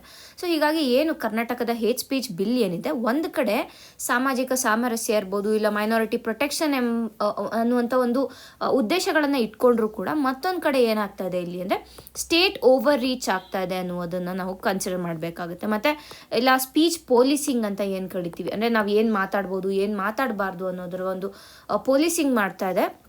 ಸೊ ಇದರ ಅನ್ನುವಂಥ ಒಂದು ಕ್ವೆಶನ್ಸ್ಗಳನ್ನು ಎತ್ತಾ ಇದೆ ಇಲ್ಲಿ. ಸೊ ಹಾಗಾಗಿ ಏನು ಮಾಡಬೇಕಂತಾರೆ, ಎರಡನ್ನೂ ಬ್ಯಾಲೆನ್ಸ್ ಆಗೋ ರೀತಿಯಲ್ಲಿ ಈ ಒಂದು ಬಿಲ್ಲನ್ನು ಟ್ವೀಕ್ ಮಾಡಬೇಕು ಅನ್ನೋದು ಈ ಒಂದು ಆರ್ಟಿಕಲ್ನಲ್ಲಿ ನೀಡ್ತಾರೋ ಇನ್ಫಾರ್ಮೇಷನ್. ಮುಂದಿನ ಆರ್ಟಿಕಲ್ ನೋಡೋಣ. What does Supreme Court's ruling on narco tests mean? ಇತ್ತೀಚೆಗಷ್ಟೇ ಏನಾಯಿತು ಅಂದರೆ ಸುಪ್ರೀಂ ಕೋರ್ಟ್ ಏನು ಹೇಳಿದೆ ಅಂತಂದರೆ, ಈ ಒಂದು ನಾರ್ಕೋ ಅನಾಲಿಸಿಸ್ ಟೆಸ್ಟ್ಗಳು ಏನು ಮಾಡ್ತಾರೆ, ಇದು ಅನ್ಕಾನ್ಸ್ಟಿಟ್ಯೂಷನಲ್ ಆ್ಯಂಡ್ ಇನ್ವ್ಯಾಲಿಡ್. ಯಾವಾಗ ಅದನ್ನೇನಾದ್ರು ಫೋರ್ಸ್ ಮಾಡಿ ಇಲ್ಲ ಇನ್ವಾಲೆಂಟರಿಯಾಗಿ ಈ ಒಂದು ನಾರ್ಕೋ ಅನಾಲಿಸಿಸ್ ಟೆಸ್ಟ್ಗಳನ್ನು ಮಾಡಿದರೆ it is unconstitutional and invalid ಅಂತ ಸುಪ್ರೀಂ ಕೋರ್ಟ್ ಹೇಳಿದೆ. ಸೊ ಆ ಒಂದು ನಿಟ್ಟಿನಲ್ಲಿ ನಾವು ಈ ಆರ್ಟಿಕಲ್ನ ನೋಡ್ತಾ ಇದ್ವಿ. ಮೊದಲಿಗೆ ನಮಗೆ ಇಲ್ಲಿ ವಿತ್ ರೆಸ್ಪೆಕ್ಟ್ ಟು ಪ್ರಿಲಿಮ್ಸ್ ಎರಡು ಇಂಪಾರ್ಟೆಂಟ್ ಆಗುತ್ತೆ. ಒಂದು, ನಾರ್ಕೋ ಟೆಸ್ಟ್ ಬಗ್ಗೆ ಬೇಕು, ನಾರ್ಕೋ ಟೆಸ್ಟ್ ಅಂದರೆ ಏನು ಅದರ ಕುರಿತಾಗಬೇಕು. ತದನಂತರ ಇಲ್ಲಿ ಫಂಡಮೆಂಟಲ್ ರೈಟ್ಸ್ ಯಾವುದು ಅಫೆಕ್ಟ್ ಆಗುತ್ತೆ ಅನ್ನೋದು ಬೇಕಾಗುತ್ತೆ. And with respect to means ಬಂದಾಗ ನಾವಿಲ್ಲಿ ಜುಡಿಷಿಯರಿಯ ಒಂದು ರೋಲನ್ನು ನೋಡಬೇಕಾಗುತ್ತೆ. ಮತ್ತು ಅಗೇನ್ ಫಂಡಮೆಂಟಲ್ ರೈಟ್ಸ್ ಯಾವ ರೀತಿಯಾಗಿ ಅಫೆಕ್ಟ್ ಆಗ್ತದೆ ಅನ್ನೋದ್ರ ಕುರಿತಾಗಿ ಕೂಡ ನಾವು ಇಲ್ಲಿ ನೋಡಬೇಕಾಗತ್ತೆ. ಸೊ ಇತ್ತೀಚೆಗಷ್ಟೇ ಸುಪ್ರೀಂ ಕೋರ್ಟು ಒಂದು ಕೇಸ್ ಲಾ ನಡೆಸ್ತಾ ಇದೆ. ಏನು ಕೇಸ್ ಲಾ ಹೆಸರು ಬಂದು Amalesh Kumar versus state of Bihar ಅನ್ನುವಂಥ ಕೇಸ್, 2025 ಕೇಸ್. ಆ ಒಂದು ಕೇಸಲ್ಲಿ ಸುಪ್ರೀಂ ಕೋರ್ಟ್ ನೀಡಿರುವಂಥ ಜಡ್ಜ್ಮೆಂಟ್ ಏನು ಅಂದರೆ, ಫೋರ್ಸ್ಡ್ ಅಥವಾ ಇನ್ವಾಲೆಂಟರಿ ನಾರ್ಕೋ ಟೆಸ್ಟ್ ಏನಾದರೂ ಮಾಡಿದ್ರೆ ದ್ಯಾಟ್ ಈಸ್ ಅನ್ಕಾನ್ಸ್ಟಿಟ್ಯೂಷನಲ್ ಮತ್ತು ಇನ್ವ್ಯಾಲಿಡ್ ಅಂತ. ಸೊ ಮೊದಲಿಗೆ ನಾವು ನಾರ್ಕೋ ಟೆಸ್ಟ್ ಅಂದರೆ ಏನು ಅಂತ ನೋಡಬೇಕಾಗುತ್ತೆ. ಸೊ ಏನು ನಾರ್ಕೋ ಟೆಸ್ಟ್ ಅಂದರೆ, ಈಗ ಒಂದು ತನಿಖೆಯ ವೇಳೆಯಲ್ಲಿ ಏನಾಗುತ್ತೆ ಅಂದರೆ ಆರೋಪಿಗೆ ಒಂದು ಮದ್ದನ್ನು ಕೊಡ್ತಾರೆ. ಯೂಶುವಲ್ ಆಗಿ ಈ ಮದ್ದು ಹೆಸರು ಬಂದು ಸೋಡಿಯಂ ಪೆಂಟಥಾಲ್ ಅನ್ನುವಂಥದ್ದು. ಈ ಮದ್ದನ್ನು ಕೊಟ್ಟಾಗ ಏನಾಗುತ್ತೆ, ನಮ್ಮ ಬ್ರೈನ್ ಆ್ಯಕ್ಟಿವಿಟಿ ಏನಾಗುತ್ತೆ ಅದು ಕಡಿಮೆ ಆಗ್ತಾ ಬರುತ್ತೆ. ಸೊ ಬ್ರೈನ್ ಆ್ಯಕ್ಟಿವಿಟಿ ಅಥವಾ ಒಂದು ನಮ್ಮ ಒಂದು ಏನು ರೀಸನಿಂಗ್ ಎಬಿಲಿಟಿ ಇರುತ್ತೆ, ಆ ಎಬಿಲಿಟಿಯನ್ನು ಕಡಿಮೆ ಅದು ಏನು ಮಾಡುತ್ತೆ, ಕುಂಠಿತಗೊಳಿಸುತ್ತೆ. ಸೊ ಇದರಿಂದ ಏನಾಗುತ್ತೆ ಅಂತಂದರೆ ನಮ್ಮ ಬ್ರೈನ್ ಆಟೋಮ್ಯಾಟಿಕ್ ಆಗೇನೆ ಅವ್ರು ಕೇಳುವಂಥ ಕ್ವೆಶನ್ಸ್ಗೆ ಒಂಥರ ಏನಂತೀವಿ ನಿಜವನ್ನು ಹೇಳ್ತಾ ಹೋಗ್ತೀವಿ ಅಂತ. ಬಿಕಾಸ್ ನಮ್ಮ ರೀಸನಿಂಗ್ ಎಬಿಲಿಟಿ ಇಲ್ಲಿ ಕಡಿಮೆ ಆಗುವಂಥ ಕಾರಣ ನಿಜವನ್ನು ಹೇಳ್ತಾರೆ ಅನ್ನುವಂಥದ್ದು. ಸೊ ಇದನ್ನು ಆ್ಯಕ್ಚುಲ್ ಆಗಿ ಇದನ್ನ ಟ್ರೂತ್ ಟೆಸ್ಟ್ ಅಂತ ಕೂಡ ಕರೀತಾರೆ. ಸೊ ಈ ಒಂದು ಏನು ನಾರ್ಕೋ ಟೆಸ್ಟ್ ಇದೆ, ಇದು ಆರ್ಟಿಕಲ್ 20 ಕ್ಲಾಸ್ 3 ಏನು ಬರುತ್ತೆ, ಅಂದರೆ ಏನು ಪ್ರೊಟೆಕ್ಷನ್ ಅಗೇನ್ಸ್ಟ್ ಸೆಲ್ಫ್ ಇನ್ಕ್ರಿಮಿನೇಷನ್ ಏನಿದೆ, ಈ ಒಂದು ಪ್ರಾವಿಷನನ್ನು ವಯಲೇಟ್ ಮಾಡುತ್ತೆ ಈ ನಾರ್ಕೋ ಟೆಸ್ಟ್ ಅಂತ ಸುಪ್ರೀಂ ಕೋರ್ಟ್ ಹೇಳಿದೆ. ಇಲ್ಲಿ ಯಾವಾಗ 20 ಕ್ಲಾಸ್ 3 ವಯಲೇಟ್ ಆಗುತ್ತೆ, it also affects our article 21 because right to life and personal liberty. ಅಂದರೆ ಇದು ಏನಾಗುತ್ತೆ, ನಾವು ಸ್ವ ಇಚ್ಛೆಯಿಂದ ನೀಡಿದ್ರೆ yes you can do it. But ಏನಾದ್ರು ಅದನ್ನ ಫೋರ್ಸ್ ಮಾಡಿ ಇಲ್ಲ ನಮ್ಗೆ ಇಷ್ಟ ಇಲ್ಲದೆ ಇದ್ರು ಅದನ್ನೇನಾದರೂ ಮಾಡ್ತಾ ಇದ್ದಾರೆ, ಕಂಡಕ್ಟ್ ಮಾಡ್ತಾ ಇದ್ದಾರೆ ಈ ನಾರ್ಕೋ ಟೆಸ್ಟ್ನ ಅಂತಂದರೆ it violates article 20 clause 3. At the same time article 21ಗೂ ಕೂಡ ಇದು ಅಗೇನ್ಸ್ಟ್ ಆಗಿ ವರ್ಕ್ ಮಾಡುತ್ತೆ ಅಂತ. ಸೊ ಯಾವಾಗ ಆರ್ಟಿಕಲ್ 21 ವಯಲೇಟ್ ಆಗುತ್ತೆ, ಆಟೋಮೆಟಿಕ್ಕಾಗಿ ಆರ್ಟಿಕಲ್ 19 ಆ್ಯಂಡ್ ಆರ್ಟಿಕಲ್ 14 ಕೂಡ ವಯಲೇಟ್ ಆಗುತ್ತೆ ಅಂತ ಹೇಳ್ತಾರೆ. ಸೊ ಈ 3 ಆರ್ಟಿಕಲ್ಗಳೇನಿದೆ, ಆರ್ಟಿಕಲ್ 21, ಆರ್ಟಿಕಲ್ 14, ಆರ್ಟಿಕಲ್ 19, ಇದನ್ನು ಗೋಲ್ಡನ್ ಟ್ರಯಾಂಗಲ್ ಅಂತ ಕೂಡ ಕರೀತಾರೆ. ಸೊ ಇದು ಕೂಡ ನಮಗೆ ಇಂಪಾರ್ಟೆಂಟ್ ಆಗುತ್ತೆ. ಬಿಕಾಸ್ ಪ್ರಿಲಿಮ್ಸಲ್ಲಿ ಕ್ವೆಶನ್ಸ್ ಬರ್ಬೋದು, ಗೋಲ್ಡನ್ ಟ್ರಯಾಂಗಲ್ಸ್ ಆರ್ಟಿಕಲ್ಸ್ ಯಾವ್ದು ಅನ್ನುವಂಥ ಕ್ವೆಶನ್ಸ್ ಬಂದರೆ ಇಲ್ಲಿ ಆರ್ಟಿಕಲ್ 21, 14 ಆ್ಯಂಡ್ 19 ಇದನ್ನು ಗೋಲ್ಡನ್ ಟ್ರಯಾಂಗಲ್ ಅಂತ ಕೂಡ ಕರೀತಾರೆ. ಯಾವಾಗ ಆರ್ಟಿಕಲ್ 20 ಕ್ಲಾಸ್ 3 ವಯಲೇಟ್ ಆಗುತ್ತೆ, ಆಟೋಮೆಟಿಕ್ಕಾಗಿ ಅದು ನಮ್ಮ ರೈಟ್ ಟು ಲೈಫನ್ನು ವಯಲೇಟ್ ಮಾಡುತ್ತೆ. ಸೊ ರೈಟ್ ಟು ಲೈಫ್ ಒಂದ್ಸತಿ ವಯಲೇಟ್ ಆಯಿತು ಅಂತಂದರೆ it includes article 19 and article 14. So golden ಟ್ರಯಾಂಗಲ್ನ ಒಂದು ಏನು ರೈಟ್ಸ್ ಇದೆ, ಆ ರೈಟ್ಸ್ ಕೂಡ ಇಲ್ಲಿ ಅಫೆಕ್ಟ್ ಆಗುತ್ತೆ ಅಂತ. ಆ್ಯಂಡ್ ಇಲ್ಲಿ ಇನ್ನೊಂದು ವಿಷಯ ಏನು ಗೊತ್ತಿರಬೇಕು ಅಂದರೆ, ಈ ಗೋಲ್ಡನ್ ಟ್ರಯಾಂಗಲ್ ಕಾನ್ಸೆಪ್ಟ್ ಏನಿದೆ ಇದು ಎಮರ್ಜ್ ಆಗಿದ್ದು ಮನೇಕಾ ಗಾಂಧಿ ಕೇಸ್ ಏನಿದೆ, ಈ ಒಂದು ಕೇಸ್ ಲಾ ಅಲ್ಲಿ 1978 ನಡೆದಂಥ ಕೇಸ್ ಲಾ ಅಲ್ಲಿ ಈ ಗೋಲ್ಡನ್ ಟ್ರಯಾಂಗಲ್ ಕಾನ್ಸೆಪ್ಟ್ ಬಂದಿರೋದು. This becomes very important with respect to prelims perspective. ಮತ್ತೊಂದು ಕೇಸ್ ಲಾ ಈ ನಾರ್ಕೋ ಟೆಸ್ಟ್ಗೆ ರಿಲೇಟ್ ಆಗಿರುವಂಥದ್ದು ಯಾವುದು ಅಂದರೆ ಸೆಲ್ವಿ ಕೇಸ್ ಅನ್ನುವಂಥದ್ದು. ಈ ಸೆಲ್ವಿ ಕೇಸಲ್ಲೂ ಕೂಡ ಸುಪ್ರೀಂ ಕೋರ್ಟ್ ಅದನ್ನೇ ಹೇಳಿದೆ, ಏನು ಯಾರಾದರೂ ಇನ್ವಾಲೆಂಟರಿಯಾಗಿ ಏನಾದರೂ ಈ ಒಂದು ನಾರ್ಕೋ ಟೆಸ್ಟನ್ನು ಕಂಡಕ್ಟ್ ಮಾಡಿದ್ರೆ ಇಟ್ ಈಸ್ ಅನ್ಕಾನ್ಸ್ಟಿಟ್ಯೂಷನಲ್, ಅದನ್ನ ಎವಿಡೆನ್ಸ್ ಅಂತ ನಾವು ಕನ್ಸಿಡರ್ ಕೂಡ ಮಾಡೋಕ್ಕಾಗೋದಿಲ್ಲ ಅನ್ನುವಂಥದ್ದನ್ನ ಹೇಳಿರೋದು. ಸೊ ಸೆಲ್ವಿ ಕೇಸ್ ಕೂಡ ನಮಗೆ ಇಲ್ಲಿ ಇಂಪಾರ್ಟೆಂಟ್ ಆಗುತ್ತೆ.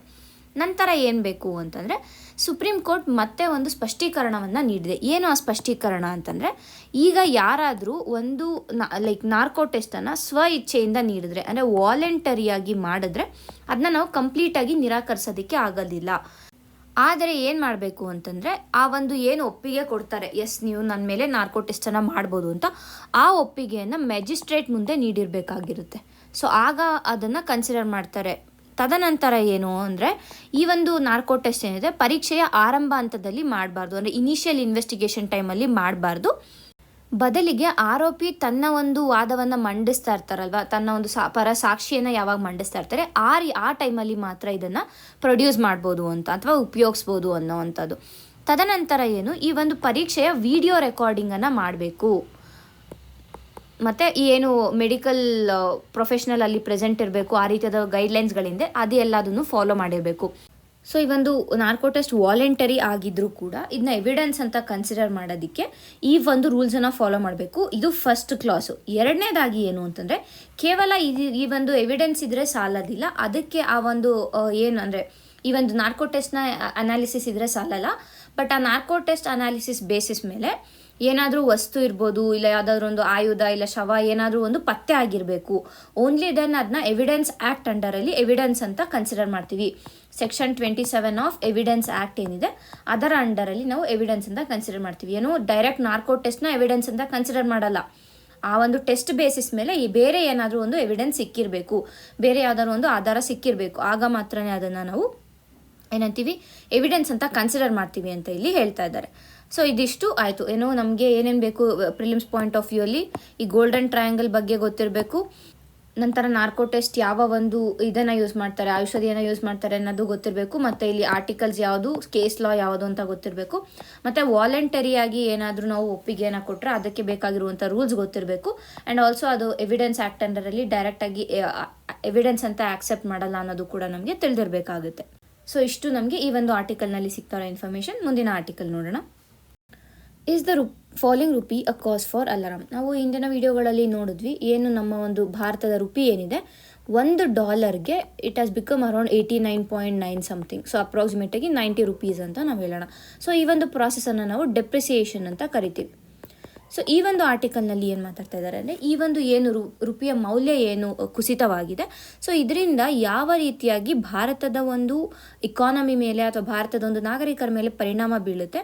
ಆ್ಯಂಡ್ ಇದು ಒಂದು ಪ್ಯಾನಿಕ್ ಸಿಚುವೇಶನ್ನ, ಈ ಸಿಚುವೇಶನ್ನ ನಾವೇನು ಹೆದರ್ಕೋಬೇಕಾ ಅಂದರೆ ಅಥವಾ ಎಚ್ಚೆತ್ಕೊಳ್ಬೇಕಾ ಅನ್ನೋದರ ಕುರಿತಾಗಿ ಇಲ್ಲಿ ಮಾತಾಡ್ತಾ ಇದ್ದಾರೆ. ಸೊ ಮೊದಲಿಗೆ ನಾವಿಲ್ಲಿ ಏನು ನೋಡಬೇಕು ಅಂದರೆ, reasons for this rupee depreciation. Rupee ಯಾಕೆ ಕುಸಿತಾ ಇದೆ, ರುಪಿಯ ಮೌಲ್ಯ ಯಾಕೆ ಕುಸಿತಾ ಇದೆ ಅನ್ನೋದನ್ನು ನಾವು ನೋಡಬೇಕಾಗುತ್ತೆ. ಮೊದಲಿಗೆ ಏನು ಅಂದರೆ, ಈ ಒಂದು ಭಾರತದ ಮಾರ್ಕೆಟ್, ಶೇರ್ ಮಾರ್ಕೆಟಲ್ಲಿ ಫಾರಿನ್ ಪೋರ್ಟ್ಫೋಲಿಯೋ ಇನ್ವೆಸ್ಟರ್ಸ್ಗಳು ಏನಿದ್ದಾರೆ ಇವ್ರು ಏನು ಮಾಡ್ತಾ ಇದ್ದಾರೆ ಅಂತಂದರೆ, ಭಾರತದಿಂದ ಹೊರ ಹೋಗ್ತಾ ಇದ್ದಾರೆ. ಅಂದರೆ ಭಾರತದಿಂದ ತಮ್ಮ ಹೂಡಿಕೆಯನ್ನು ಆಚೆ ತೆಗೆದುಕೊಂಡು ಬೇರೆ ಕಂಟ್ರಿಗಳಲ್ಲಿ ಅದನ್ನ ಇನ್ವೆಸ್ಟ್ ಮಾಡ್ತಾ ಇದ್ದಾರೆ. ಸೊ FPI ಔಟ್ಫ್ಲೋ ಏನಾಗ್ತಾಯಿದೆ, ಇದರ ಕಾರಣದಿಂದ ಏನಾಗುತ್ತೆ ಅಂದರೆ, FPI ಔಟ್ಫ್ಲೋ ಆಗೋದಾಗ ಇವ್ರೇನು ಮಾಡ್ತಾರೆ, ಡಾಲರ್ಗಳಲ್ಲಿ ತೆಗಿತಾರೆ, ತಮ್ಮ ಒಂದು ಶೇರ್ಸ್ಗಳನ್ನು ಡಾಲರಲ್ಲಿ ತೆಗಿತಾರೆ. ಸೊ ಡಾಲರ್ಗೆ ಏನಾಗ್ತದೆ, ಡಾಲರ್ನ ಡಿಮ್ಯಾಂಡ್ ಹೆಚ್ಚುತ್ತಾ ಇದೆ ಇಲ್ಲಿ. ಡಾಲರ್ನ ಡಿಮ್ಯಾಂಡ್ ಯಾವಾಗ ಹೆಚ್ಚಾಗುತ್ತೆ ಅದರ ವ್ಯಾಲ್ಯೂ ಏನಾಗುತ್ತೆ, ಇನ್ಕ್ರೀಸ್ ಆಗುತ್ತೆ. ಕರೆಕ್ಟಾ?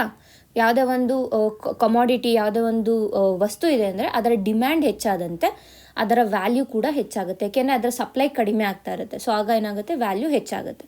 ಸೊ ಯಾವಾಗ ಇದಾಗ್ತದೆ, ಇಲ್ಲಿ ಏನಾಗುತ್ತೆ, ರುಪಿಯ ಒಂದು ಡಿಮ್ಯಾಂಡ್ ಏನಾಗುತ್ತೆ, ಕುಸಿಯುತ್ತೆ. ಸೊ ರುಪಿಯ ಡಿಮ್ಯಾಂಡ್ ಕುಸಿದಾಗ ಏನಾಗುತ್ತೆ, ಅದರ ವ್ಯಾಲ್ಯೂ ಕೂಡ ಕುಸಿತಾ ಇದೆ. ಸೊ ಫಸ್ಟ್ ರೀಸನ್ ಬಂದು FPIನ ಔಟ್ಫ್ಲೋ ಅಂತ ಹೇಳ್ಬೋದು. ಎರಡನೇದಾಗಿ ನೋಡಿದಾಗ ಏನು ಕರೆಂಟ್ ಅಕೌಂಟ್ ಡೆಫಿಸಿಟ್ ಇದೆ, ನಮ್ಮ ಕರೆಂಟ್ ಅಕೌಂಟ್ ಡೆಫಿಸಿಟ್ ಇದೆ, ಇದು ಕೂಡ ಹೆಚ್ಚಾಗ್ತಾ ಇದೆ. ಸೊ ಆ ಒಂದು ಗ್ಯಾಪ್ ಏನಿದೆ, ಎಕ್ಸ್ಪೋರ್ಟ್ಸ್ ಮತ್ತು ಇಂಪೋರ್ಟ್ಸ್ ಮಧ್ಯೆ ಇರುವಂತಹ ಗ್ಯಾಪ್ ಏನಿದೆ, ಈ ಗ್ಯಾಪ್ ಇನ್ಕ್ರೀಸ್ ಆಗ್ತಾ ಇರುವಂಥ ಕಾರಣ ನಮ್ಮ ಒಂದು ರುಪಿಯ ಮೌಲ್ಯ ಕುಸಿತಾ ಇದೆ. ಅಂದರೆ ಏನಾಗ್ತದೆ, ಇಲ್ಲಿ ಇಂಪೋರ್ಟ್ಸ್ ಹೆಚ್ಚಾಗ್ತಾ ಇದೆ. ಸೊ ಇಂಪೋರ್ಟ್ಸ್ ಯಾವಾಗ ಹೆಚ್ಚಾಗುತ್ತೆ, ನಾವು ಏನು ಮಾಡ್ತೀವಿ, ಹೆಚ್ಚಿನದಾಗಿ ಡಾಲರ್ಸಲ್ಲಿ ಪೇ ಮಾಡಬೇಕಾಗುತ್ತೆ. ಸೊ ಡಾಲರ್ಸಲ್ಲಿ ಪೇ ಮಾಡಬೇಕಂತಂದರೆ ನಾವು ರುಪಿಯನ್ನು ಮಾರಿ ಡಾಲರನ್ನು ಖರೀದಿಸಬೇಕಾಗುತ್ತೆ. ಸೊ ಅಗೇನ್ ಡಿಮ್ಯಾಂಡ್ ಇನ್ಕ್ರೀಸ್ ಆಗುತ್ತೆ ಡಾಲರ್ದು. ಸೊ ವ್ಯಾಲ್ಯೂ ಕೂಡ ಇನ್ಕ್ರೀಸ್ ಆಗುತ್ತೆ. ಸೇಮ್ ಟೈಮ್ ರುಪಿಯ ವ್ಯಾಲ್ಯೂ ಡಿಪ್ರಿಷಿಯೇಟ್ ಆಗ್ತಾ ಇರುತ್ತೆ. ಸೊ ಇದು ರೀಸನ್ಸ್ ಆಯಿತು, ಮುಖ್ಯವಾದ ರೀಸನ್ಗಳಾಯಿತು. ಸೊ ಇದರಿಂದ ಭಾರತದ ಎಕಾನಮಿ, ಭಾರತದ ಆರ್ಥಿಕ ಪರಿಸ್ಥಿತಿ ಮೇಲೆ ಯಾವ ರೀತಿಯಾದ ಎಫೆಕ್ಟ್ ಆಗ್ತಾ ಇದೆ ಅಂತ ನಾವು ನೋಡಬೇಕು. ಸೊ ಇಲ್ಲಿ ಏನು ಎಕನಾಮಿಕ್ ಸ್ಪೆಷಲಿಸ್ಟ್ ಏನಿದೆ, ಎಕನಾಮಿಸ್ಟ್ಗಳು ಏನಿದ್ದಾರೆ, ಇವ್ರೇನು ಹೇಳ್ತಾ ಇದ್ದಾರೆ ಅಂತಂದರೆ, ರುಪಿ ಡಿಪ್ರಿಷಿಯೇಟ್ ಆಗ್ತಾ ಇದೆ, ರುಪಿಯ ಮೌಲ್ಯ ಕುಸಿತ ಆಗ್ತಾ ಇದೆ. But at the same time ಭಾರತದ ಎಕಾನಮಿಕ್ ಫಂಡಮೆಂಟಲ್ಸ್ ಏನಿದೆ, ಅಂದರೆ ಈಗ ಎಕನಾಮಿಕ್ ಗ್ರೋತ್ ಇರ್ಬೋದು, ಇಲ್ಲ ಇನ್ಫ್ಲೇಷನ್ ಇರ್ಬೋದು, ಇವೆಲ್ಲ ಕಂಟ್ರೋಲ್ ಇದೆ. ಗ್ರೋತ್ ಚೆನ್ನಾಗಿ ಆಗ್ತಾಯಿದೆ, ಇನ್ಫ್ಲೇಷನ್ ಕೂಡ ಅಂಡರ್ ಕಂಟ್ರೋಲಲ್ಲಿದೆ. ಸೊ ಈ ರೀತಿಯಾಗಿರುವಂಥ ಕಾರಣ ಈ ಡಿಪ್ರಿಸಿಯೇಷನ್ ಏನಾಗ್ತಾ ಇದೆ, ರುಪಿಯ ಮೌಲ್ಯ ಏನು ಕುಸಿತಾ ಇದೆ, ಇದರಿಂದ ಪ್ಯಾನಿಕ್ ಆಗುವಂಥ ಸಿಚುವೇಶನ್ ಸದ್ಯಕ್ಕೆ ಇಲ್ಲ. ರುಪಿ ಏನಾಗಿದೆ, ಏಷ್ಯಾದಲ್ಲಿ ಬಹಳ ವೀಕ್ ಪರ್ಫಾರ್ಮರ್ ಆಗಿ ಇದೆ. ಬಟ್ ಸ್ಟಿಲ್ ಏನು ಫ್ರೀ ಫಾಲ್ ಅಥವಾ ಡಿಪ್ರಿಸಿಯೇಷನ್ ಆಗ್ತದೆ, ಇದು ಅಷ್ಟಾಗಿ ನಮ್ಮ ಆರ್ಥಿಕತೆ ಮೇಲೆ ಪ್ರಭಾವ ಬೀರೋದಿಲ್ಲ. ಬಿಕಾಸ್ ನಮ್ಮ ಫಂಡಮೆಂಟಲ್ಸ್ ಏನಿದೆ, ನಮ್ಮ ಫಂಡಮೆಂಟಲ್ಸ್ ಚೆನ್ನಾಗಿರುವಂಥ ಕಾರಣ. ಸೊ ಹಾಗಾದರೆ ಇಲ್ಲಿ ಕ್ವೆಶನ್ ಏನು ಅಂತಂದರೆ, ಈ ಒಂದು ರುಪಿಯ ಒಂದು ಮೌಲ್ಯ ಕುಸಿತ ಆಗ್ತಾ ಇರೋದ್ರಿಂದ ಭಾರತಕ್ಕೆ ಏನಾದ್ರು ಬೆನಿಫಿಟ್ಸ್ ಇದೆಯಾ, ಭಾರತಕ್ಕೆ ಏನಾದ್ರು ಒಂದು ಪ್ರಯೋಜನಗಳಿದೆಯಾ ಅಂತ ನೋಡಿದ್ರೆ, ಭಾರತದ ಎಕ್ಸ್ಪೋರ್ಟರ್ಸ್ಗಳು ಏನಿರ್ತಾರೆ, ಎಕ್ಸ್ಪೋರ್ಟರ್ಸರು ಇಲ್ಲಿ ಏನಂತೀವಿ, ಬಹಳ ಲಾಭ ಆಗುತ್ತೆ ಅಂತ ಹೇಳ್ಬೋದು. ಯಾಕೆ ಅಂತಂದರೆ, ಮೊದಲು ಏನಾಗ್ತಾಯಿತ್ತು, $1 ಎಷ್ಟು 85 ರೂಪಾಯಿ ಇತ್ತು. ಬಟ್ ಈಗ $1 90 ಕೊಡಬೇಕಾಗುತ್ತೆ. ಸೊ ಇಲ್ಲೇನಾಗುತ್ತೆ, ಎಕ್ಸ್ಪೋರ್ಟರ್ಸ್ ಅಂತಂದರೆ ಇವರು ಭಾರತದಿಂದ ಬೇರೆ, ಇವಾಗ ಫಾರ್ ಎಕ್ಸಾಂಪಲ್ ಇಂಡಿಯಾದಿಂದ US ಗೆ ಫಾರ್ ಎಕ್ಸಾಂಪಲ್ ಬಾಸ್ಮತಿ ರೈಸನ್ನು ಎಕ್ಸ್ಪೋರ್ಟ್ ಮಾಡ್ತಾ ಇದ್ದಾರೆ. ಸೊ ಮೊದಲು ಏನು ಮಾಡ್ತಾಯಿದ್ರು ಅಂತಂದರೆ $1 ಅಂತಲೇ ತೊಗೊಳ್ಳೋ. ಸೊ ಮೊದಲು 85 ರೂಪೀಸ್ಗೆ ಮಾರ್ತಾ ಇದ್ದಂಥ ಬಾಸ್ಮತಿ ರೈಸ್ ಈಗ 90 ರೂಪೀಸ್ ಆಗಿದೆ. ಸೊ ಏನಾಯಿತು, ಇಲ್ಲಿ 5 ರೂಪೀಸಷ್ಟು ಎಕ್ಸ್ಟ್ರಾ ಅವ್ರಿಗೆ ಲಾಭ ಆಯಿತು. ಸೊ ಹಾಗಾಗಿ ಎಕ್ಸ್ಪೋರ್ಟರ್ಸರ್ಗೆ ಲಾಭ ಆಗುತ್ತೆ. But at the same time importers ಏನಿರ್ತಾರೆ, ಇಂಪೋರ್ಟರ್ಸ್ಗೆ ಇಲ್ಲಿ ಪ್ರಾಬ್ಲಮ್ ಆಗುತ್ತೆ. ಯಾಕೆಂದರೆ ಸೇಮ್ ಸಿನಾರಿಯೋ ನೋಡ್ಕೊಳ್ಳಿ, ಮೊದಲು 85 ರೂಪೀಸ್ ಕೊಡಬೇಕಿತ್ತು, ಬಟ್ ಈಗ 90 ರೂಪೀಸ್ ಕೊಡಬೇಕು. ಸೊ ಅವ್ರಿಗೆ 5 ರೂಪೀಸ್ ಎಕ್ಸ್ಟ್ರಾ ಬರ್ಡನ್ ಆಗ್ತದೆ. ಸೊ ಇಂಪೋರ್ಟ್ಸ್ ಬಿಕಮ್ಸ್ ಎಕ್ಸ್ಪೆನ್ಸಿವ್ ಅಂತ ಇಲ್ಲಿ ನಾವು ತಿಳ್ಕೊಬೇಕು. ಆ್ಯಂಡ್ ಭಾರತ ಏನಿದೆ, ಭಾರತ ಇಸ್ ಲೈಕ್ ಕಂಪ್ಲೀಟಾಗಿ ನಾವು ನೋಡಿದಾಗ ಇಟ್ ಈಸ್ ನೆಟ್ ಇಂಪೋರ್ಟರ್ ಆಗುತ್ತೆ, ಅಂದರೆ ಇಂಪೋರ್ಟ್ಸ್ ಜಾಸ್ತಿ ಇದೆ. ಸೊ ಹಾಗಾಗಿ ಈ ಒಂದು ಏನು ರುಪಿಯ ಒಂದು ಮೌಲ್ಯ ಕುಸಿತದಿಂದ it affects to some point ಅಂತ ನಾವು ಇಲ್ಲಿ ತಿಳ್ಕೊಬೇಕು. ಸೊ ಹಾಗಾದರೆ ಈಗ ಈ ಒಂದು ಏನು ರುಪಿಯ ಮೌಲ್ಯ ಕುಸಿತ ಆಗ್ತದೆ, ಇದನ್ನು ಯಾವ ರೀತಿಯಾಗಿ ಕಂಟ್ರೋಲ್ ಮಾಡ್ಬೋದು ಅಂತಂದರೆ, ಸೊ ಕಂಟ್ರೋಲ್ ಮೆಕ್ಯಾನಿಸಮ್ಸ್ ಏನೇನು, ಮೊದಲಿಗೆ ಏನು ಮಾಡಬೇಕು, ನಮ್ಮ ಎಕ್ಸ್ಪೋರ್ಟ್ಸನ್ನು ಇನ್ಕ್ರೀಸ್ ಮಾಡಬೇಕು. ಸೊ ಯಾವ ರೀತಿಯಾಗಿ ಎಕ್ಸ್ಪೋರ್ಟ್ಸನ್ನು ಇನ್ಕ್ರೀಸ್ ಮಾಡ್ಬೋದು, ಒಂದು ಕಡೆ ಈಗ GI ಟ್ಯಾಗ್ಗಳನ್ನು ಕೊಡೋ ಮುಖಾಂತರ ಇರ್ಬೋದು, ಇಲ್ಲ ನಮ್ಮ ಒಂದು ಕ್ವಾಲಿಟಿ ಅಶ್ಯೂರೆನ್ಸ್ ಏನು ಕ್ವಾಲಿಟಿ ಮೇಂಟೆನೆನ್ಸ್ ಅಥವಾ ಕ್ವಾಲಿಟಿ IDಗಳೇನು ಕೊಡ್ತಾರೆ. ಈಗ ಫಾರ್ ಎಕ್ಸಾಂಪಲ್ ಆರ್ಗ್ಯಾನಿಕ್ ಪ್ರಾಡಕ್ಟ್ಸ್ಗೆ ಒಂದು ಆರ್ಗ್ಯಾನಿಕ್ ಸ್ಕೀಮ್ ಅಂಡರಲ್ಲಿ ಸೀಲನ್ನು ಕೊಡ್ತಾರೆ.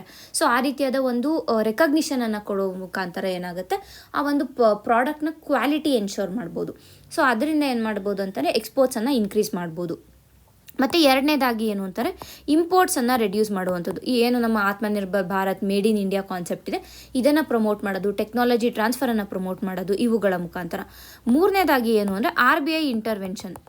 RBI ಫೋರೆಕ್ಸ್ ಮಾರ್ಕೆಟಲ್ಲಿ ತನ್ನ ಹತ್ರ ಇರುವಂಥ ಡಾಲರ್ಗಳನ್ನು ಮಾರಿ ರುಪಿಯನ್ನು ಖರೀದಿಸೋದ್ರಿಂದ ಏನಾಗುತ್ತೆ ಅಂತಂದರೆ ಡಾಲರ್ ಹೆಚ್ಚಾಗುತ್ತೆ ಮಾರ್ಕೆಟಲ್ಲಿ, ರುಪಿ ಕಡಿಮೆ ಆಗುತ್ತೆ. ಅಂದರೆ ಅದರ ಏನಂತೆ ಅವೈಲಬಿಲಿಟಿ ಕಮ್ಮಿ ಆಗುತ್ತೆ. ಸೊ ಅದರಿಂದ ಏನಾಗೋದು, ರುಪಿಯನ್ನು ಸ್ವಲ್ಪ ಮ್ಯಾನೇಜ್ ಮಾಡ್ಬೋದು ಅನ್ನೋಂಥದ್ದು ನಾವಿಲ್ಲಿ ತಿಳ್ಕೊಬೇಕು.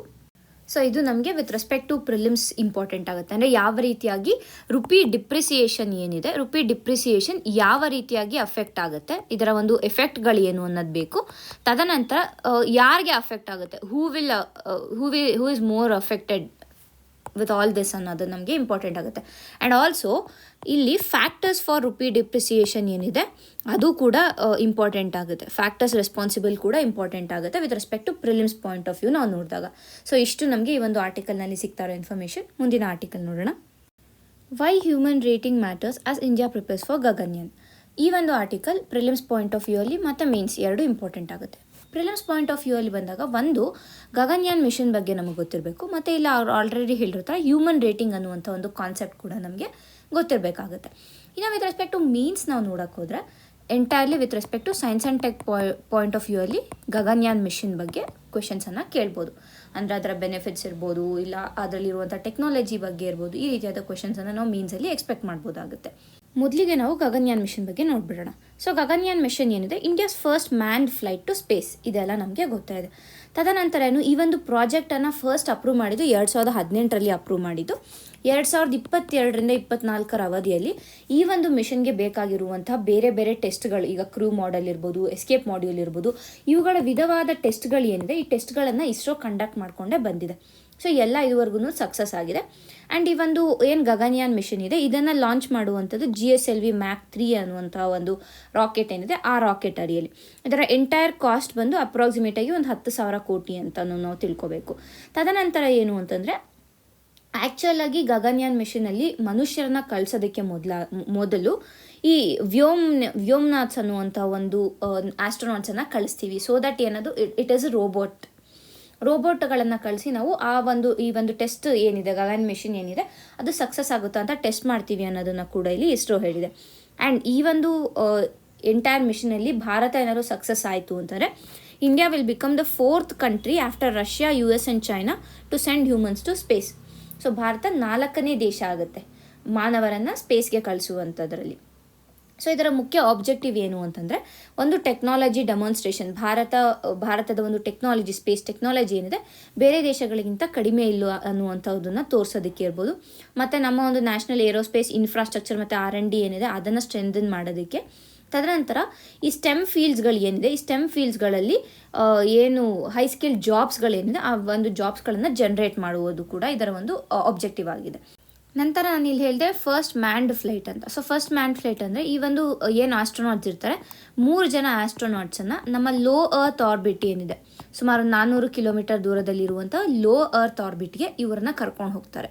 ಸೊ ಇದು ಕೂಡ ನಮಗೆ ಇಂಪಾರ್ಟೆಂಟ್ ಆಗುತ್ತೆ ವಿತ್ ರೆಸ್ಪೆಕ್ಟ್ ಟು ಪ್ರಿಲಿಮ್ಸ್ ನೋಡಿದಾಗ. ನೆಕ್ಸ್ಟ್ ಈಗ ಏನು ನೋಡ್ತೀವಿ ನಾವು ಹ್ಯೂಮನ್ ರೇಟಿಂಗ್ ಅಂದರೆ ಏನು ಅಂತ. ಈ ಒಂದು ಕಾನ್ಸೆಪ್ಟ್ ಏನಿದೆ ಇದು ಇಂಪಾರ್ಟೆಂಟ್ ಆಗುತ್ತೆ.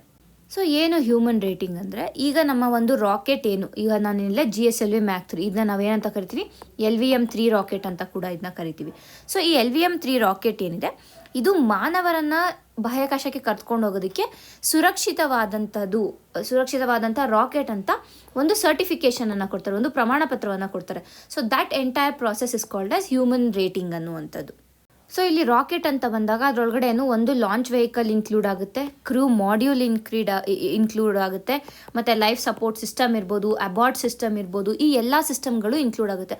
ಸೊ ಪ್ರತಿಯೊಂದು ಸಿಸ್ಟಮ್ಗೂ ಇಂಜಿನಿಯರಿಂಗ್ ಮತ್ತು ಸರ್ಟಿಫಿಕೇಷನ್ ಏನಿದೆ ಇದನ್ನು ನೀಡಬೇಕಾಗುತ್ತೆ. ಸೊ ಅದನ್ನು ನೀಡಿದಾಗ ಮಾತ್ರನೇ ಆ ಒಂದು ಲಾಂಚ್ ವೆಹಿಕಲ್ ಏನಿದೆ ಅದು ಸೇಫ್ ಅಂತ.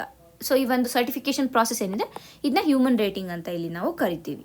ಸೊ ಈ ಹ್ಯೂಮನ್ ರೇಟಿಂಗ್ ಏನಿದೆ ಇದು ಒಂದು ಡಿಫಿಕಲ್ಟ್ ಪ್ರಾಸೆಸ್, ಓಕೆನಾ. ಮತ್ತು ಯಾಕೆ ಈ ಒಂದು ಪ್ರಾಸೆಸ್ ಕಷ್ಟ ಅನ್ನೋದು ನಮಗೆ ಇಲ್ಲಿ ಇಂಪಾರ್ಟೆಂಟ್ ಆಗುತ್ತೆ. ಈಗ ನಾವು ನಾರ್ಮಲ್ ಪ್ಯಾಸೆಂಜರ್ ಫ್ಲೈಟ್ ಆದರೆ ಏನಾಗುತ್ತೆ ಅಂದರೆ ಯಾರು ಪ್ರಾಬ್ಲಮ್ ಇದೆ, ಇಂಜಿನ್ ಫೇಲ್ ಆಯಿತು ಹಂಗೇನಾದರೂ ಆದರೆ ಪೈಲಟ್ ಗ್ಲೈಡ್ ಅನ್ನೋಂಥದ್ದು ಇದೆ. ಪೈಲಟ್ ಗ್ಲೈಡ್ ಮಾಡಿ ಏನು ಮಾಡ್ತಾರೆ ಏರ್ಪೋರ್ಟ್ಗೆ ಡ್ರೈವರ್ ನಿಯರ್ ಬೈ ಏರ್ಪೋರ್ಟ್ ಏನಿರುತ್ತೆ ಅಲ್ಲಿಗೆ ಡೈವರ್ಟ್ ಮಾಡ್ಕೋತಾರೆ. ಬಟ್ ರಾಕೆಟಲ್ಲಿ ಆ ಆಪ್ಷನ್ ಇರೋದಿಲ್ಲ ಅಲ್ವಾ. ಇಂಥ ಒಂದು ಲಾಂಚ್ ಏನಿರುತ್ತೆ ಈ ಒಂದು ಸ್ಪೇಸ್ ಮಿಷನ್ ಏನಿದೆ ಇಂತಹ ರಾಕೆಟ್ಗಳಲ್ಲಿ ಏನಾಗುತ್ತೆ ಅಂತಂದರೆ ಸ್ಟಾರ್ಟಿಂಗಲ್ಲಿ ರಾಕೆಟ್ ಲಾಂಚ್ ಆಗೋ ಟೈಮಲ್ಲೇ ಸುಮಾರು 25,000 km/h ಅಷ್ಟು ಸ್ಪೀಡನ್ನು ಹೊಂದಿರುತ್ತೆ.